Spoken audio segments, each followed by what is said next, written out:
Welcome to the third episode in an ongoing Legendarium series called Halloween Stories. In this episode, we will talk about times when Americans thought candy was poisoned. It might sound like the plot of a B horror film good for Halloween viewing.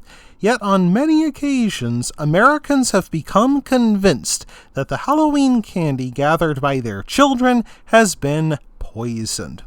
When trick-or-treating became a Halloween custom after World War II, urban legends began spreading of people heating pennies in a skillet and then dumping the red-hot coins into the outstretched hands of trick-or-treaters.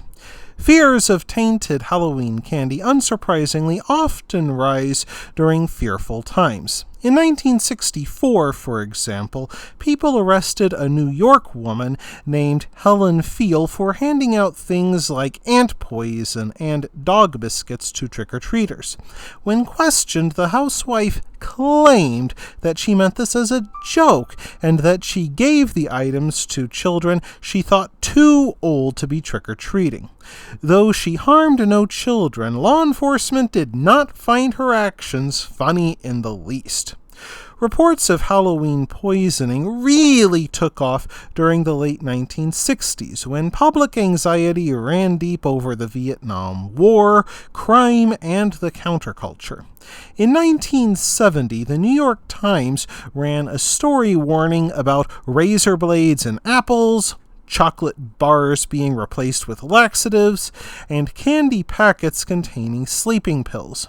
The article quoted the New York State Health Commissioner, who claimed that pins, razor blades, broken glass, and poison had been found in Halloween candy. When asked why this was happening, the health commissioner blamed the counterculture.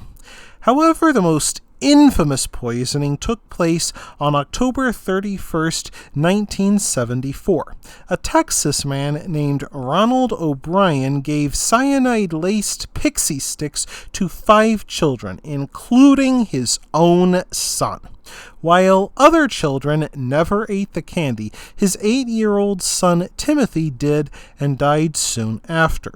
Though nobody saw O'Brien put the cyanide into the candy, investigators learned that O'Brien had recently taken out life insurance policies on his children. A court convicted O'Brien of murder, and the state executed him via lethal injection in 1984. Though it has been decades since the crime, the Candyman murder still looms large in the memories of many parents come Halloween. While O'Brien intended to only harm his son rather than random trick-or-treaters, anxiety about poison candy lingered and grew far worse 10 years later.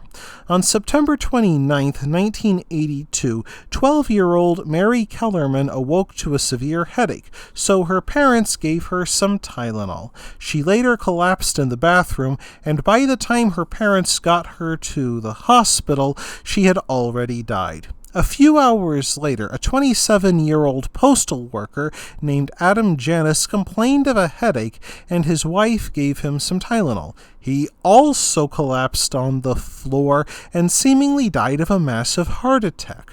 When some of Adam's relatives came by to console his grieving widow, they too asked for Tylenol, being overwhelmed by the sudden loss. Janice's younger brother and sister-in-law died soon after. All told, 7 people in the Chicago area died suddenly and mysteriously on September 29th and September 30th, 1982. The dead included a mother of 4, a week-old infant, a healthy 31-year-old, and a flight attendant found in her apartment. Investigators quickly identified the murder weapon: tampered capsules of extra-strength Tylenol. Someone had opened the capsules and replaced the pain-relieving medicine with deadly doses of potassium cyanide. The 1982 Tylenol murders rocked the nation and became the top story in every major newspaper by October 1st, the official start of the Halloween season. The Tylenol terrorist, as the media dubbed him, remained on the loose. But the manufacturer of Tylenol, McNeil Consumer Products, started the largest product recall in American history.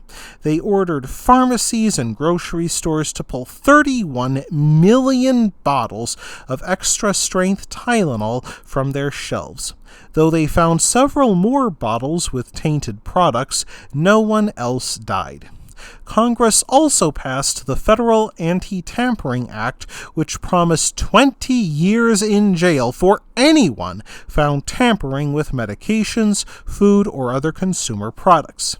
After the Tylenol murders, which remain unsolved to this day, people transferred their anxiety to the upcoming Halloween season. Many communities even considered banning Halloween because of the recent murders, though thankfully they did not proceed with their idea. Yet fears remained strong enough that when a 7-year-old California girl collapsed while trick-or-treating during Halloween 1990, Santa Monica police confiscated kids' candy. However, the authorities later found her collapse to be caused by a heart murmur. When doctors examined her, they found no signs of poisoning. Of course, the United States is hardly the only country on Earth to have such panics. In the 1980s, a crime ring called the Mystery Man with 21 Faces blackmailed Japanese candy companies. They threatened to lace their product with cyanide if they did not pay a ransom. At first, it seemed like an empty threat, since stores pulled candy from store shelves and found no poison. However, the blackmailers struck again a few months later, and this time they made good on their threat. In central Japan, people found packs of cookies and candies laced with cyanide on store shelves. Fortunately, nobody died from the poison. However, the chief of Shiga Prefecture Police Department killed himself because of his failure to stop the crime ring.